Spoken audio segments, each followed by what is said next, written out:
So good afternoon to all of you and welcome to the second day, this particular session of the second day of Global Leadership in the 21st Century. The panel is that we're going to handle now is entitled Restoring Trust and the Role of the Media. So this is part of the in the framework of revamping multilateralism, that is the overarching theme of the day. Public trust, as you all know, is declining. Is public trust in institutions by citizens, ordinary citizens, whether these institutions are made of international organizations or national organizations. So this public trust, this sense of confidence that citizens have in politicians is sharply declining. And this is happening now for some time. The COVID-19 emergencies certainly has accelerated this phenomenon, and this trust has to be rebuilt. And again, this is the theme of today's panel, of the panel we're just having. Some figures first. In a June 2020 survey by GlobeScan, citizens of 27 countries expressed nearly twice the level of trust in the UN system, 26%, than they had in national governments, 15%. So 26% of the people interviewed said, yes, we have a certain trust in the UN system, but only 15% in national governments. But these figures were far below the rating for medical professionals, 82%. Scientific and academic institutions were up to 73%. Certainly, COVID-19 was probably not factored in entirely in June, but surely there is this general decline of trust for all types of social institutions, and this is always observed in times of uncertainty.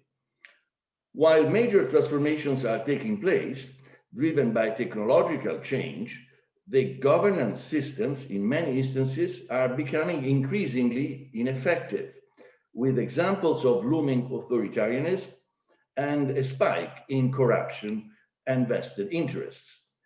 So it happens that rules and norms are circumvented and broken openly. As a result, people lose trust in institutions and in each other. The United Nations system is committed to be open and transparent, but also to building confidence and trust among member countries and people. Supporting a growing sense of solidarity among ordinary citizens may be a way to reinforce the foundation of the system. Exposing the truth is another one. Without further ado, and in consideration of these observations, we have an impressive lineup of panelists today that will debate around the role of media in reforming institutions and helping to tackle this trust deficit. So what role the media, the so-called fourth estate, has facing the current flood of social media fake news and political rancor, and how it can play its key role to help restoring public trust at all levels. The overarching question, as I was saying, is renewed multilateralism. So now we are bringing the pieces of the puzzle today. We have to see how media can help recreating this sense of solidarity in nowadays world and in multilateral businesses. So it is extremely essential to confront challenges today, and we want to be very specific with questions for the various panelists. We have 5 panelists, as you said, and I will introduce them briefly, one after the other one. You know that full bios of speakers are available through the conference webpage. And we will observe the same order of speakers that we have in the program. I think you are all with us, so let's remind one another to mute and unmute ourselves when we have to speak, even if this is our current practice. Noel Curran is the first one to speak. Noel is the Director General of the European Broadcasting Union. and he is a journalist, an investigative journalist. He received many awards for his work, and he's a champion of public service television.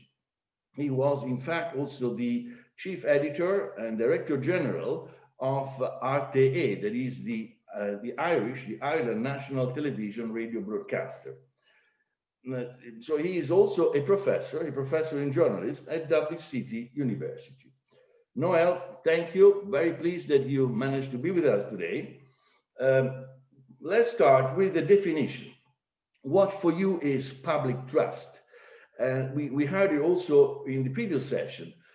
Public trust is the backbone of democracy. If it is failing, how can we project positively this sense of renewal and of solidarity? So what trust means for you and your audience? Noel, to you. Thanks, Renato. Good to join the session, an important topic. I think, people have struggled with definitions of trust, particularly around media. Academics have been writing about it for decades now, and the parameters change, particularly as technology changes. I think some of the definitions have changed quite dramatically, and there is no single agreed definition of what is trust. For me, what it means is quite the same, actually, as for a lot of institutions, which is that truth, that people believe that what they are seeing is truthful, transparency, that people believe they understand where a story is coming from. They understand the background, that the organization is transparent in terms of what it does and the information it gives. For me, it's around competency, accuracy, very important for any institution. And you also then get into the very difficult area of bias, and that people feel that it is as impartial as you can make it. And impartial is a very, very difficult word to define, a very difficult state to achieve, frankly, because one person's impartiality is another person's partiality. And you get into things around selection, description bias, which is what's in the story, and selection bias, which is what story did you choose. So, I'm not saying that there is some cozy definition around impartiality and how you achieve it, but you have to try. You have to lay out what it is that you're trying to achieve and try and get there. So for me, they're the ingredients of it. I have to say, just, a couple of just observations around this, which I think is important, is people talk constantly about the collapse of trust in media, and it has fallen, but it hasn't collapsed in some media. And we need to remember that, like, only in research that we've conducted, only the institutions like the armed forces, medical profession, and are trusted more than radio.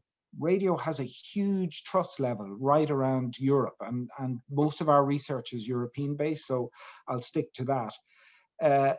In public service media during COVID crisis, our members were getting quite a lot. We're getting 70, 80, 90% trust levels from the public over the last 10 months. So yes, there has been a dramatic fall in trust levels in some areas. There is very low trust levels in social media platforms. But, this idea that media as a whole, as an entity, is completely distrusted by everybody is just not accurate. It's not correct. And that's not to say that there isn't an issue there. I'm not saying that, but it's just we need to know that it's nuanced, that it's complex. I think the other thing I would come back to as a general observation is, and maybe a lot of people would disagree with me on this, but I don't feel it's the job of media to restore trust in public institutions. I don't think that's our role, that we set out as an objective, that we want to restore trust in public institutions. I think the media has a much more complicated role. I think the main responsibility on restoring trust in public institutions and politics is politicians and the public institutions. I think the media can play a negative role in it, And we need to avoid that. And we need to make sure that we're responsible in terms of how we cover those institutions and events around them. And we need to not to set out to play a negative role. And for me, that's a nuanced but an important one. So I think in terms of where we are, this year has seen trust come and go. We saw trust levels in some governments rocket sky high at the start of COVID. As the second wave came in, a lot of government trust levels fell. But they're still quite high in quite a lot of countries, actually, and we should remember that. We saw media levels vary, but generally increase.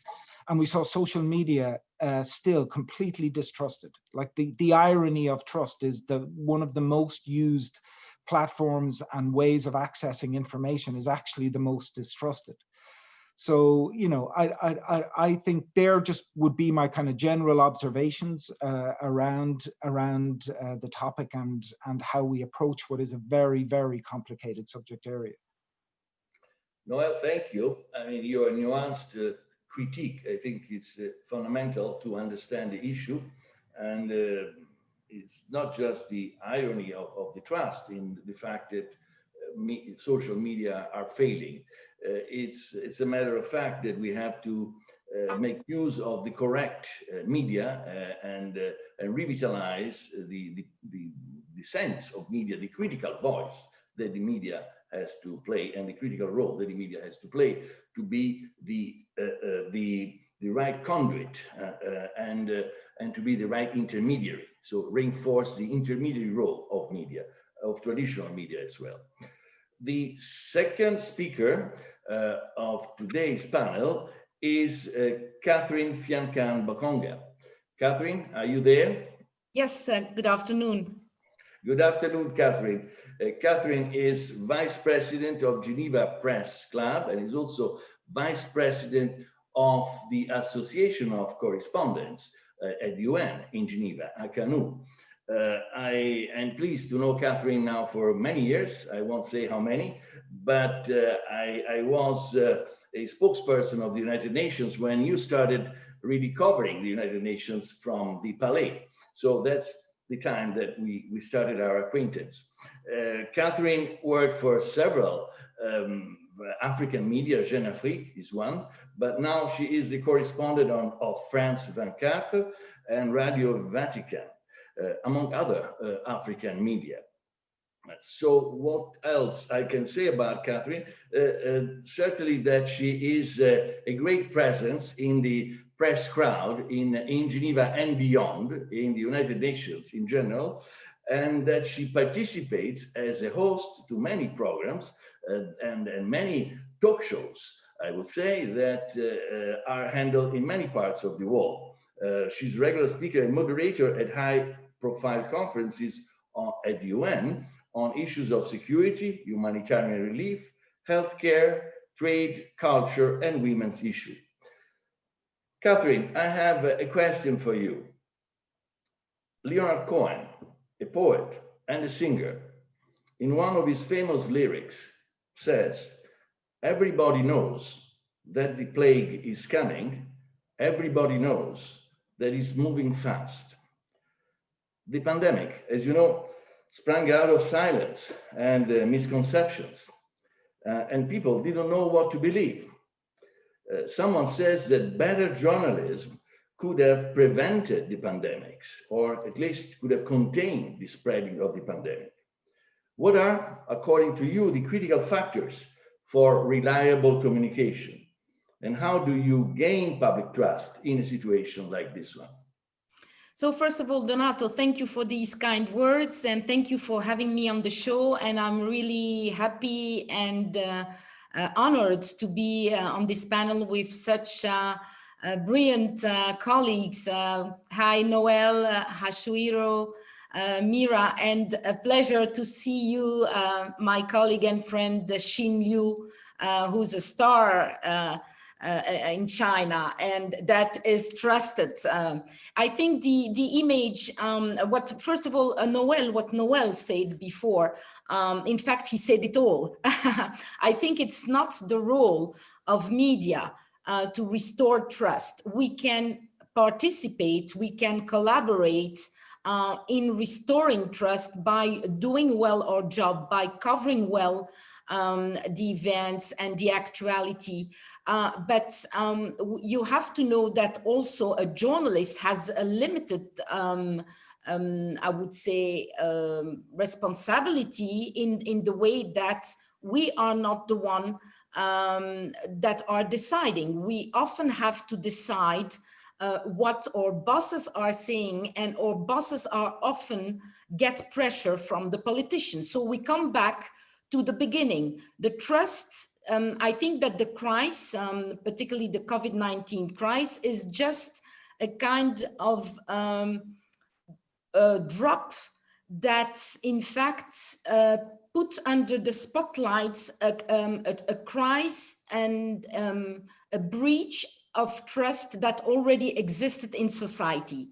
The world is changing for the last seven years. It has been a moment where the leaders and the powers, the main powers of the world, are not the same anymore. The power of the world was concentrated in Western countries, and we see a shift the last couple of years. And that shift is very difficult to admit for certain politicians and leaders.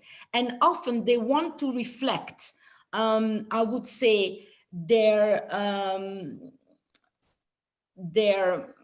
surprise and the fact that they're losing a certain capacity to control the events of the world in fact, putting themselves distrust in their own population. And we've seen it with the election of President Trump in the United States. He has been elected partially because he did his campaign on the fact that United States of America was threatened by the supremacy of other countries that were, in quotes, enemies. But that is something that media, we cannot change. And as Noel said, I would say that in fact, good journalism, good reporting has always been trusted. And we see it in particularly, most of the world is not connected. They are listening to radios because it is the cheapest way to have access to information. And the trust has always been very high. It is also what I can also say, it is that COVID-19 did also put in evidence the problems of corruption. Corruption, we've seen the last couple of years, information about corrupted leaders. And now they try to say that the whole society is corrupted, but it is not new. It is not news to know that corruption is existing all over the world. And particularly now, people discovered that the people that were giving lessons about well-behaving and democracy, good governance, transparency, were in fact the one that were not respecting what they were advocating. So it is a mix of information and of a change of power leaders that gives a breach in the trust. And I would say also that in fact, what we can do is cover as well as possible the news, be as transparent as possible, objective, neutral. But for that, we need a free access to information. And I think that my colleagues will agree with me that the last couple of years, and particularly during this COVID-19 crisis, we have a problem to access to information. And this is very worrying. And this is all over the world. All the medias, whatever where they're located, whatever the kind of media it is, they all have a problem of access to information. And access to information means that it is difficult to check the information. And checking the information and the facts is one of the bases of transparency, neutrality, and objectivity. Catherine, thank you very much. I just want to read a message we got from one of the participants, is Ambassador Mohammed Shahid, that is saying media must project the truth. And I'm sure that we all agree with this statement. The next one to speak is my friend Yasuhiro Ueki. Yasuhiro, are you there? Yes, I'm here. Nice to see you.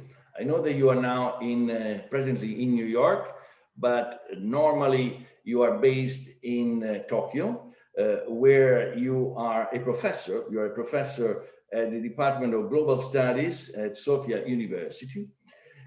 But you, like me, we have 3 decades and more of experience at the United Nations. And in particular, you have been a spokesman for the United Nations in field assignments, as I did, and also a political affairs officer. So you have covered 2 very critical roles in the United Nations. And we are talking of multilateralism.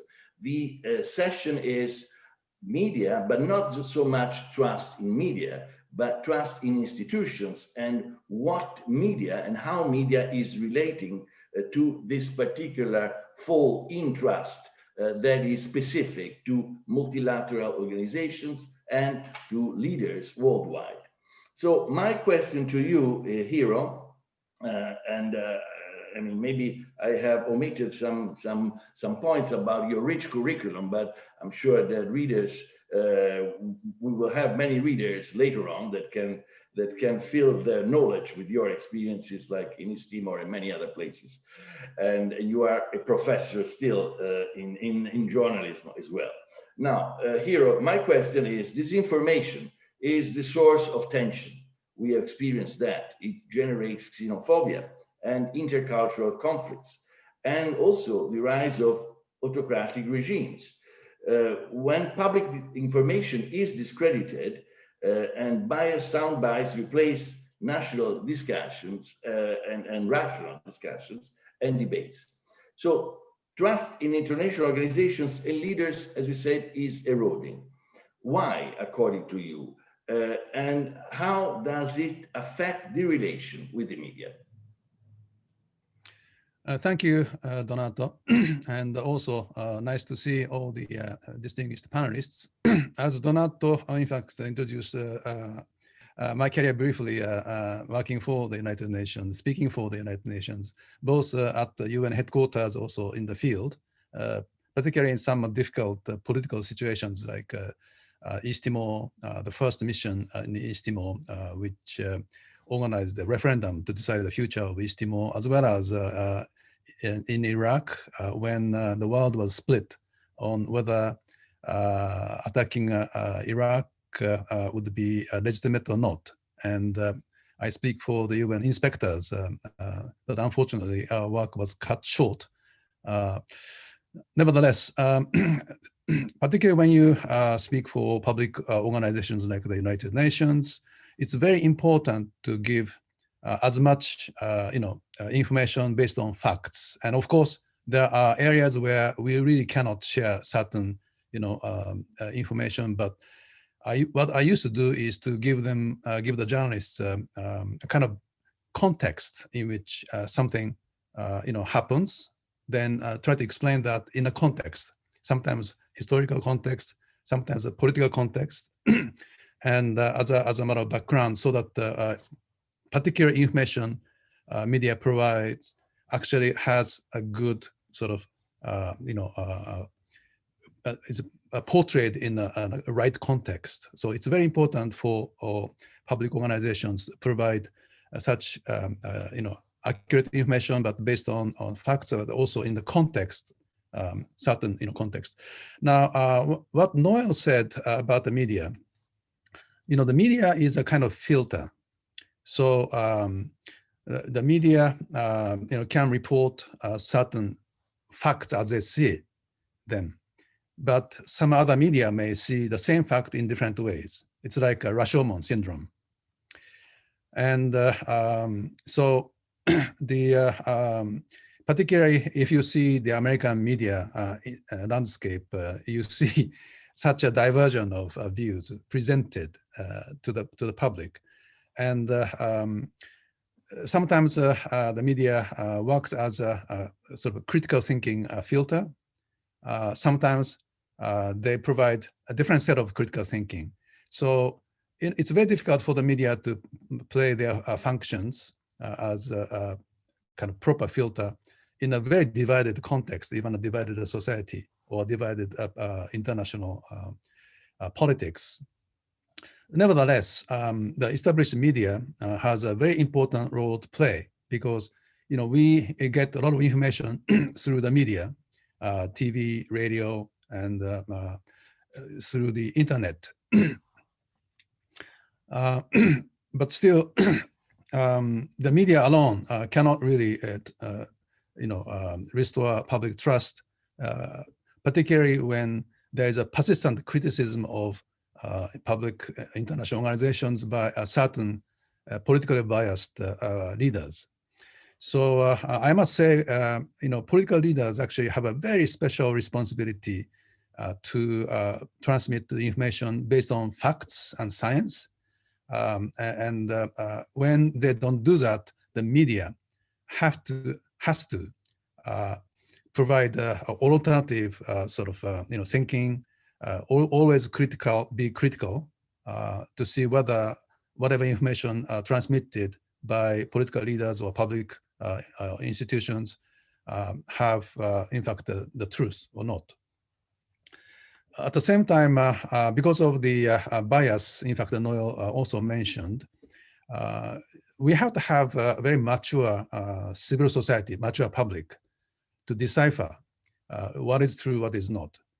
And sometimes when public institutions or political leaders do not transmit accurate information, sometimes we have to rely on social media, where some experts can provide more reliable background information. For example, when the nuclear disaster happened in Fukushima, following the big tsunami, the government was very slow in providing, factual information. So, that delay, in fact, affected many local residents who are, being affected by radiation, spread of radiation. And at that time, I remember we had to rely on social media because some experts, nuclear experts who used to work at the plant or in the field were, giving an alternative explanation on what was happening on the ground. So, social media has also a very important role to play. But at the same time, we know social media, anybody can be a media source and can transmit information without reliable data or facts. So that's where I think we see civic engagement, more mature, critical thinking, civil society, very important in deciphering what is true, what is not. It's not easy, but established media can also, provide as much reliable information as possible. But again, it's a combination of many factors.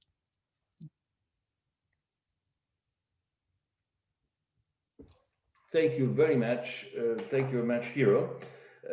I think we have various comments that I was reading. There is one from Rachel that says we have to distinguish between facts and truth.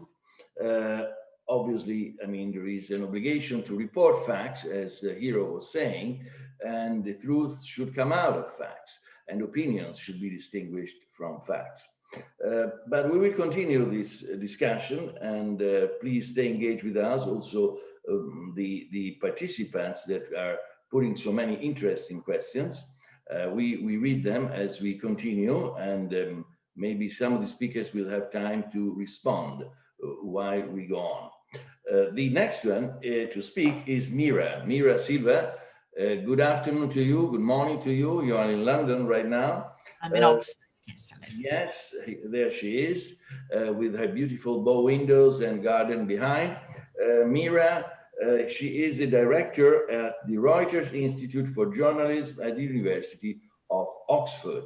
This is a highly prestigious institution, and so we're very happy to have you with us, Meera. Meera is also a journalist, and she was a correspondent for the Associated Press from Africa, from Nairobi for many years, and she works also for the Daily Telegraph.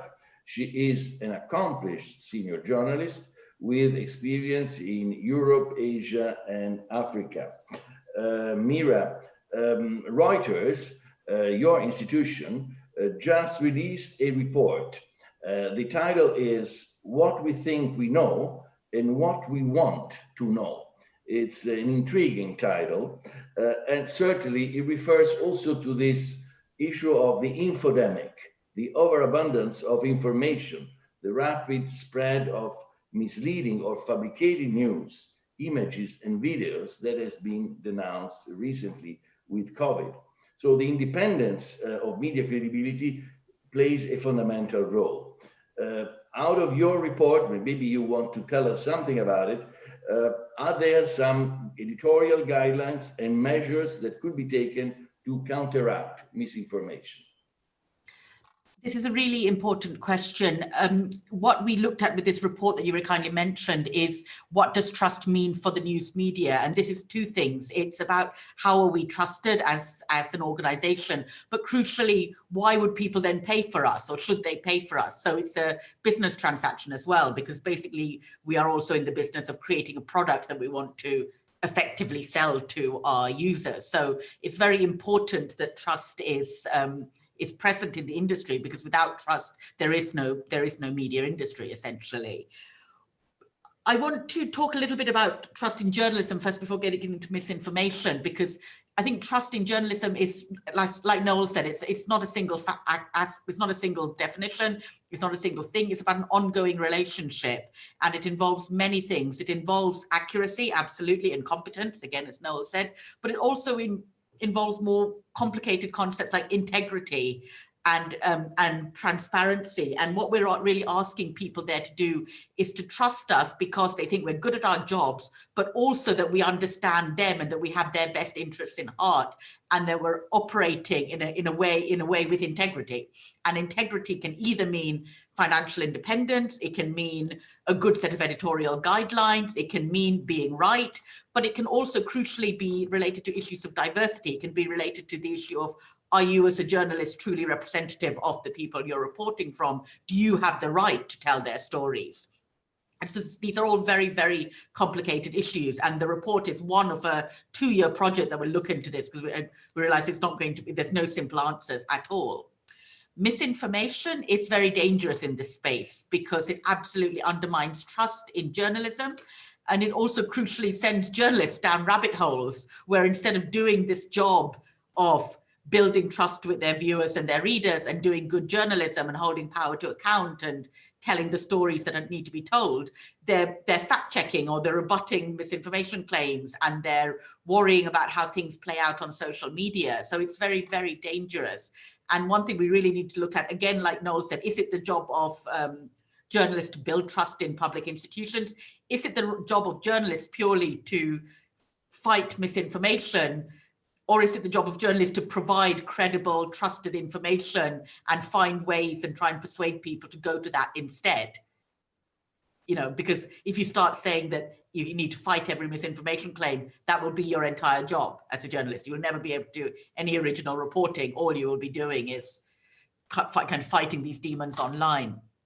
So there is a question of how media respond to misinformation. The thing that the journalists can do is not make it worse. So don't amplify misleading claims. Don't be aware how claims play out on social media. So even if you write a story that says, look at this ridiculous thing that's being said, be aware that people might read the headline, which is only the ridiculous thing that's being said. And on a more serious note, have a real think about how we cover stories where misinformation comes from the top. So basically, when the president of the United States suggests that it might be an idea to drink bleach, to actively do something that's dangerous, how do the media report his words? And this is not just a problem in the United States. These are leaders the world over, including in this country, where leaders often make claims that are false, misleading, and occasionally dangerous. And journalists need to very quickly find guidelines on how to report this. So I think these are two things journalists can do usefully: be aware of how their stories will be played out on social media, and have editorial guidelines for how to report on powerful leaders who lie, essentially.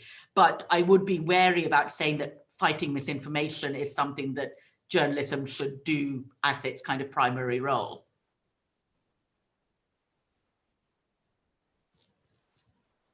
Meera, thank you. Thank you very much, Meera. We also saw some messages scrolling down.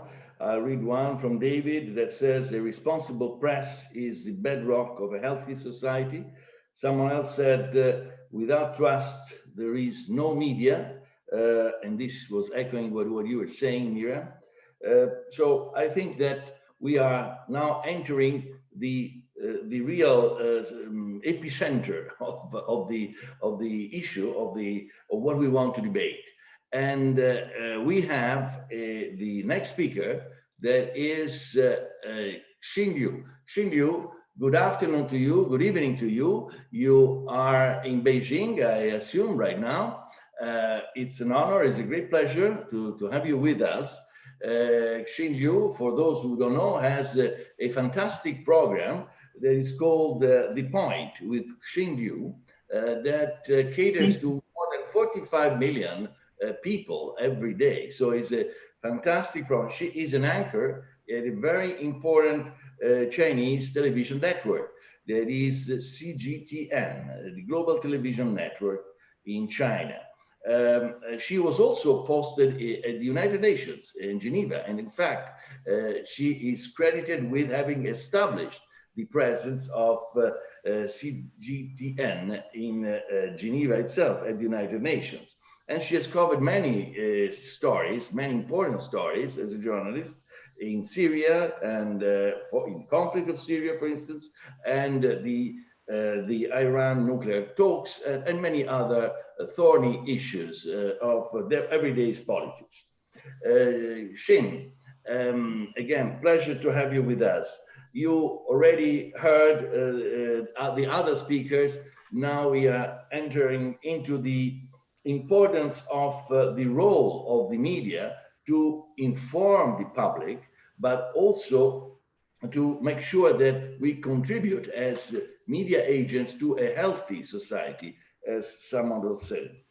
So do you think that, just to start from the premises of the tragedy that we have in front of us now, do you think that better media reporting could have stopped the pandemic from spreading? And going more in a wider term, do you think that there is a way to discourage unfiltered propaganda? And what kind of positive developments do you see on the horizon, from your own horizon? Thank you, Donato, for the wonderful introduction. And it's such an honor to take part in this wonderful and very insightful, very useful panel discussion. I'm indeed very honored. And I'm also extremely happy to see some of my old friends and make new friends as well. So indeed, I've heard so much, and I have noted down a couple of things I want to address so far, but it seems that there are just so many to talk about. Where do I start? Donato, I want to start by answering your first question. Let me try to answer that question, whether the spread of information could have prevented the spread of the pandemic. I think the answer is no and yes, because at this moment, we do not know simply, right, from a scientific point of view, exactly how this pandemic originated, how the virus went from nature, as agreed upon tentatively by the scientific community, how the virus first jumped from nature into human being, where it started, when it started. So at this moment, we simply do not know if we would have done something different, that we would have been able to shape the history of the development of the pandemic. But on the other hand, I think, yes, if the media would have played a more constructive role, a more collaborative role, and more active role, let's say, in spreading the right kind of information, we might have saved a lot of lives. The demonization, for instance, of the World Health Organization by certain leader, certain political forces, as we have all witnessed, is a very big obstacle that stood in the way for the world to collaborate, to counter the very important challenge posed to us by this virus. And we are still seeing this obstacle, right, in terms of the distribution of vaccine, the kind of suspicion, skepticism, over-skepticism against vaccine developed in certain parts of the world.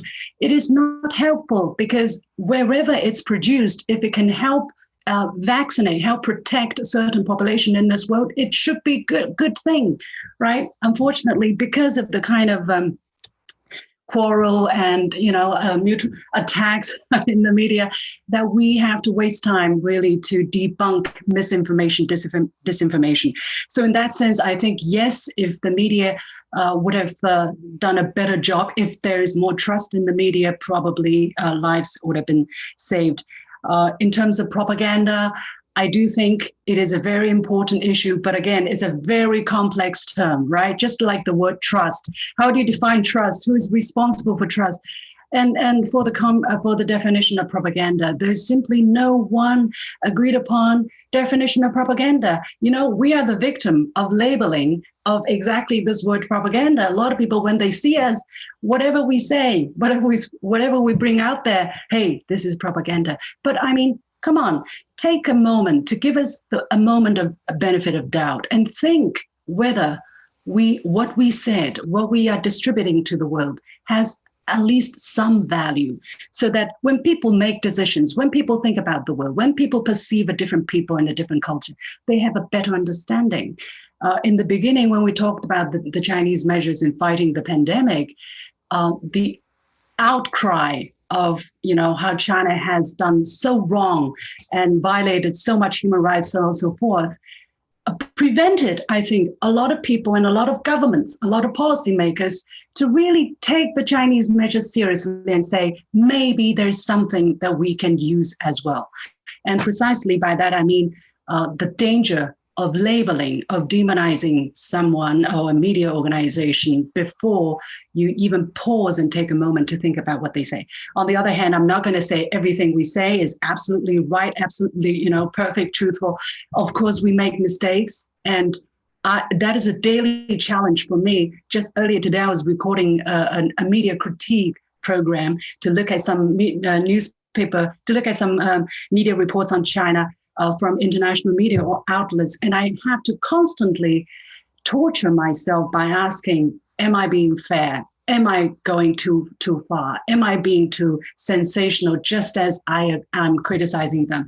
So it's a constant examination and self-examination. But I think, this is the right direction. This is the kind of question we have to always ask ourselves. And there's no other way. In terms of helping multilateralism, helping international organizations reach more, hearts and minds, I think the media has a very important role. However, it's a very difficult one, because multilateralism for the common good, voices of the poor, voices of the disadvantaged, they are just not as sensational as, viral material for the social media. Sometimes when you have a very important story, you get a few clicks, a few retweets, but for something that's about gossip, about tabloid, you can get so many more tweets. So it is our challenge. I spent 6 years in Geneva. It was my greatest challenge to try to sell my story to my headquarters, to my editors back in Beijing, and tell them, look, this is an important story. You have to listen to me. You have to give me that airtime. You have to use it more, because this is important. But then the editor would ask me, what does it have to do with the ordinary Chinese person? So it was my challenge, and always is, to make it relevant, to make it interesting, engaging, and even sensational to a certain degree, so that people will notice the multilateral institutions that are working, that are making their life different. So yeah, I have so much more to react to, but I think I'll leave it here for now. Thank you for this passionate and very thorough intervention. That's the way I am. Yeah, thank you. You can rest assured that if you need more airtime, we will be happy to give it to you any place. Now let's go to a second round, but we have to be very short in answering. I will also try to be short in my questions because we have 1 hour altogether. The various points that Xin has listed are also followed in the chat. You know, the importance of collaborative media, the importance of not demonizing, you know, institutions without knowing the reality. These are also very important issues that are being debated as we speak now in our chat and will be developed further on. Noel, back to you. How do you counteract false information? What is your practice? And what can be done to set up an ethical media code of conduct if that does not exist already? Do you have a particular practice that would you encourage us to use, especially in view of the role of politicians, the role of decision makers, and the public opinion in general? How do you counteract false information? How do you pass on reliable sources of information? Thanks, Donato. I think countering false information, and I think it comes back to the point that Meera made earlier. You know, you can spend your life trying to verify what goes out on social media. I think what is really important is that what you put out is of a certain standard, and that then that there is a responsibility on the platforms that that content is easily findable, and that the public can access that content. So in terms of your own responsibility, yes, guidelines, regulation plays a role for newspapers and for broadcast media. Investing in journalism, which is something I constantly talk about in terms of public service media, investing in training, you know, investing in your people who are the ones who are going to deliver the stories, and making sure that they are constantly trained and retrained and assessed. I think also investing in elements like fact-checking, which has become a hugely important element of what so many of our members do, around making sure verification statements that are made, particularly today when politicians of all hue and all countries are making a lot of pretty preposterous claims. So I think those elements in terms of guidelines, you know, there are specific guidelines that, and I feel that they are important. I think they vary by country and they often vary by type of outlet, but having guidelines I feel is very important. Like, we have to remember that standards around and approach around journalism has shifted. And for me, this is one of the more dangerous elements of what has happened in social media. Is like, when I was a journalist, which isn't that long ago, if someone was arrested, you didn't, and this is just one example, you didn't print their name until they were charged. Now we print accusations that are made against people on social media where the person making the accusation has not even gone to the police. Never mind that the person has been arrested or charged, particularly if the person that the accusation is made against is well known or around the world. So I think all of that has shifted. And I think social media has led to a shift in other media standards and approach. There's also the urge for immediacy, who's first, and social media has really driven that as well. Where who is going to get this out when, and are people cutting corners in order to keep a pace with what has already appeared in social media. And you know, the debates that go on in the newsroom around it's already out there, you know, and an editor or somebody is saying, listen, I'm not sure about this, I don't see two sources, and they go, listen, it's already out there. It's all over social. It's out there. And you fall into a trap then that social is setting the guidelines. Social is setting the standards. And frankly, social has no guidelines. It's got very little regulation.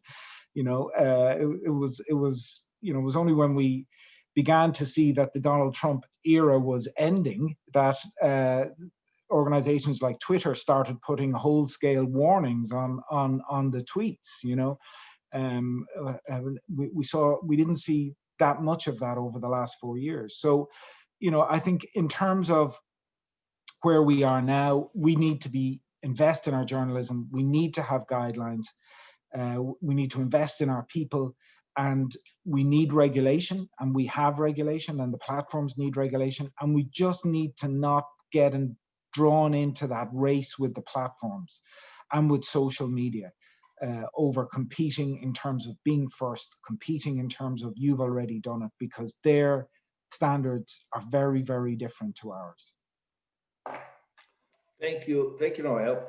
I think we have to keep on with the fast pace, and therefore I would ask now to Catherine and Hiro, as both UN correspondent, and one Catherine and the other one a spokesperson, but both associated very closely with the United Nations.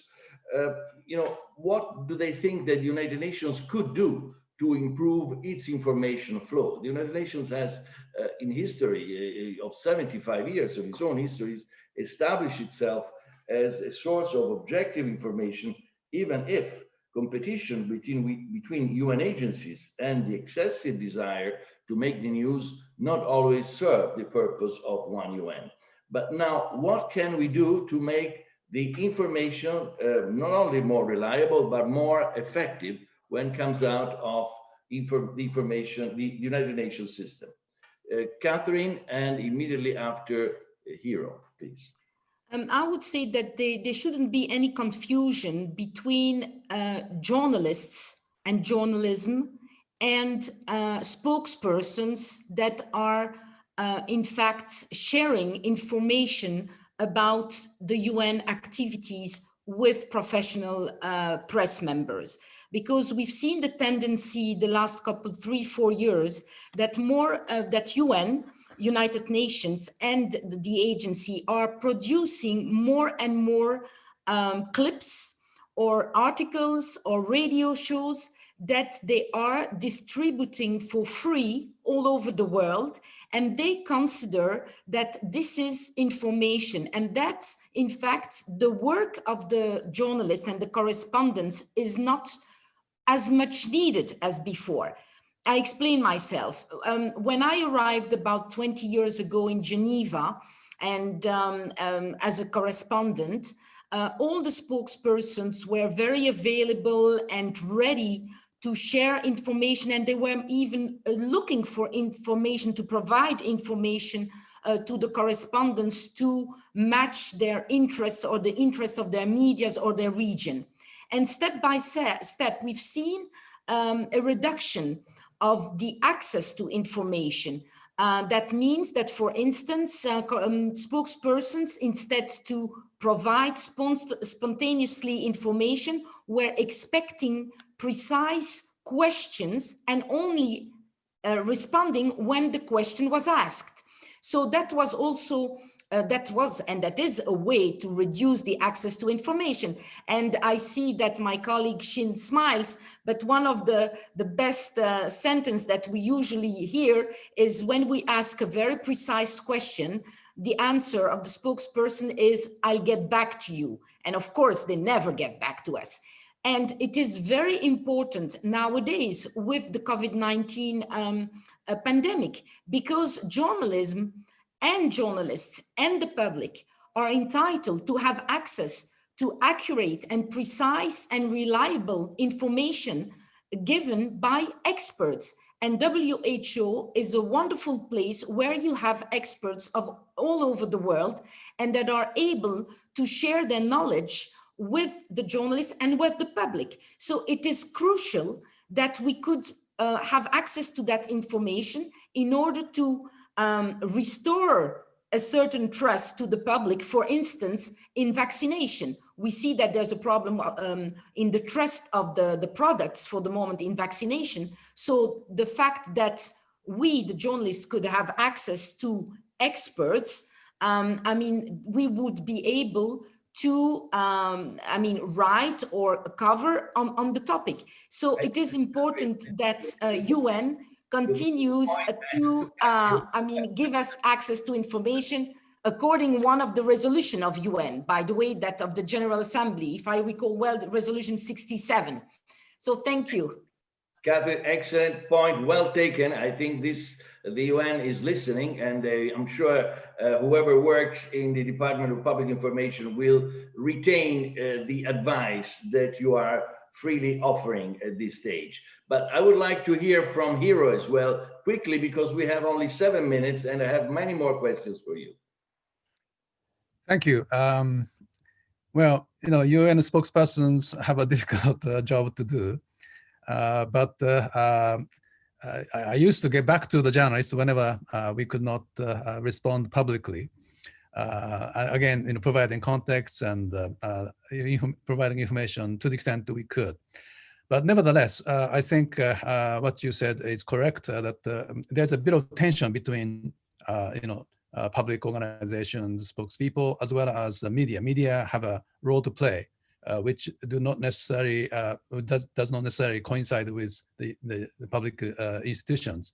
So healthy tension is always useful, but UN spokespeople do have to provide access as much as possible, and I often used to turn to specialists to get more accurate information, not just from the political leadership.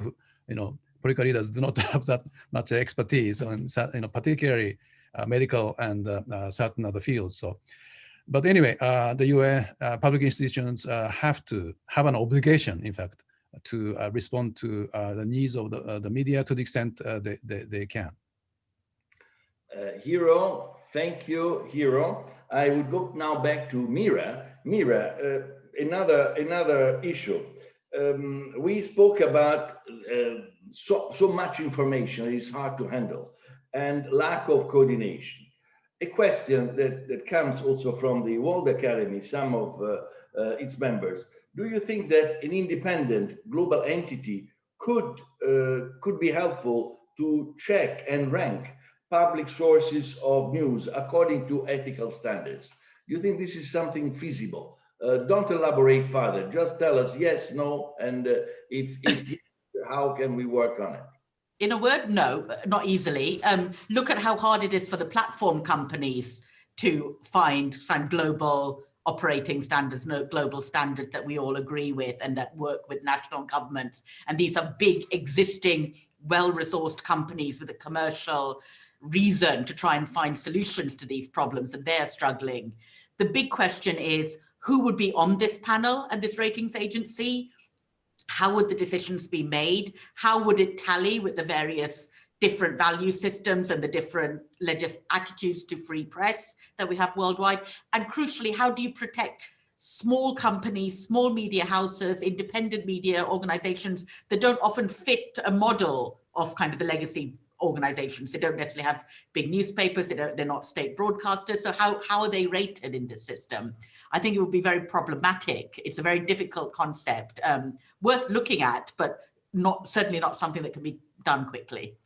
Thank you, Meera. We will take your advice into this perspective and certainly into account, and we eventually can promote this idea if feasible at some point. Xin, I would like to inaugurate with you another chapter. We don't have much time, but just a sense of your wisdom and of your interpretation also of, as I said, possible scenarios. You know that through this conference, we are promoting the concept of human security. And I think that Yasuhiro is very familiar with that, and all the others are as well. But how do you think that we could promote public awareness and influence decision makers around the concept of human security? That is a much larger concept than just military security or personal security. I think it is a very important topic, and actually I understand the Chinese government has also just came up with comprehensive interpretation of different aspects: political security, economic security, cultural, national security, of course, so on and so forth. I think this is a new concept. Like any new concept, people really need to understand it thoroughly, exactly what it means and how it relates to them. I think this is one of the challenges to report on United Nations or multilateral institutions news to the general public is how you explain it in a term that's interesting, that's relevant to them, so that they will be interested, so that they understand it's not something that's lofty, that's about, you know, CO2 in the ozone layer that doesn't affect them on a daily basis. So I think that challenge has to be met. And I want to mention that two things which have to be done in the long term, but very briefly. One is brand, one is quality of what we do. This is a long-term effort for all of us. If people believe in this brand that we represent, they will have growing trust in what we tell them. So this is one thing. And secondly, positivity. I do believe in not just a narrow definition of the role of the media as a fourth estate or some kind of a scrutinizer of public power. The media has a much larger role to play as a bridge, for instance, connecting the public institution, connecting the multilateral institutions with the men and women on the street. So when we're able to do that, I think there is a lot of positive synergy that can come out of all of what we are trying to do. I'm going to wrap it up here. Thank you.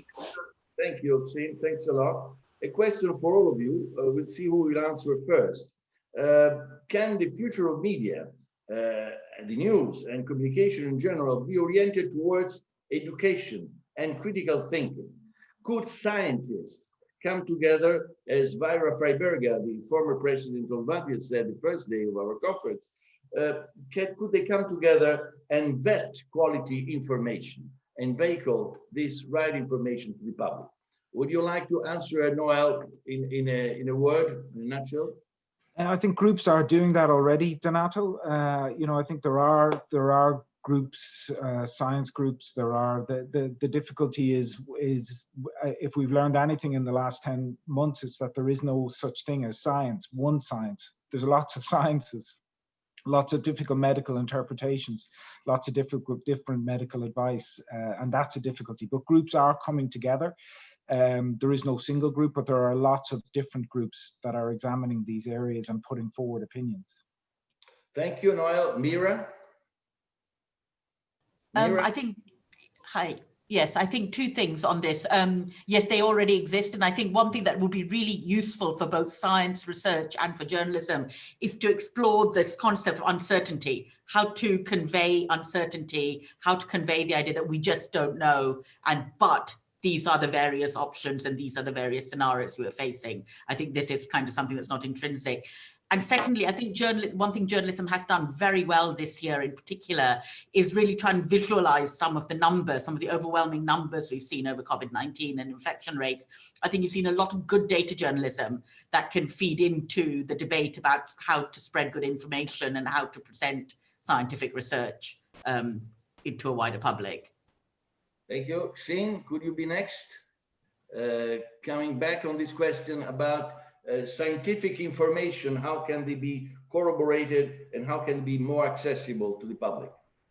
Yeah, a lot of the difficulties in our work is to explain science to our general public. The other day I did a story about quantum computing and it was very difficult. I took a lot of pride in having the best scientists, quantum scientists on my show, but the feedback I got was, this is very interesting, very intellectual, but I don't think the ordinary people will be able to appreciate it. So that's the challenge. I think it is the media's role to make science simple, easy, understandable, and relatable to our audience. And this has to be done in a way that can compete with the other popular or populist topics that are capturing our social media spaces. So in that sense, we have to do what is necessary, but sometimes what is painful and what could be a boring effort. On another hand, I don't know whether I would agree with Noel totally about there are sciences instead of science. I would say scientists have different opinions depending on your information or the level of your research. Maybe there are different understandings for this moment, but I think science is one of the things we have to be able to be more certain of, be sure of, instead of the subjective concepts of trust and so on and so forth. So I hope, we are able to acknowledge what we know, what we don't know, so that we don't say there's science, there's alternative science. I hope that doesn't ever come to our vision. Yeah. Thank you, Shane. Thank you. Hiro, next. What would you say about this? Unfortunately, there are many aspects to the truth. So there, even among scientists, there are differences, and that is quite confusing. But presenting different views is one way to go, even though you have to try to be as truthful as possible. And then again, as I said, we need a mature public really to try to decipher what the true information is. It's a difficult task for everybody now, but presenting different views as factual as possible is very important. Thank you. And now, Catherine, I kept you last, not to punish you, but to give you the opportunity for a final soundbite. I would say that we shouldn't forget to listen to the public. The public is in need of information, of simple information, transparent information, and we have to put ourselves on their level and not go too much into difficult explanation. I think that one of the reasons why they love social media is because anyone from any, whatever your education level is, you can understand what is shown, even if the level is not very intellectual, but it's very simple. And in fact, we should do the same. We should put the information available as well for someone who has a couple of PhDs than someone who never went to school and is unable to read to anything. Be more open and be more on the level of an average person. Catherine, and all of you, Meera, Xin, Hiro, and Noel, thank you very much. This has been a fantastic panel, very lively, I would say. Let me wrap it up in a few words by saying that the public has the right to freedom of information, but it also has the right to be assisted in discriminating between facts from opinion, reality from fantasy. Innovative strategies could be adopted to enhance awareness, knowledge, understanding, and support for multilateralism and multilateral cooperation. For sure, as Meera was saying, we have also to be able to convey the sense of uncertainty, but we also have to project the truth that can make the difference. As World Academy, we believe that it is important to provide avenues for people around the world to shape and project their views independently so that everybody knows. So thank you, everyone. Thank you for this wonderful opportunity. I think this was not a show, but was certainly, thanks to all of you, a very professionally handled panel with lots of insights, and this has to be continued. The chats are on, and please engage our audience as we have engaged you today. Thank you.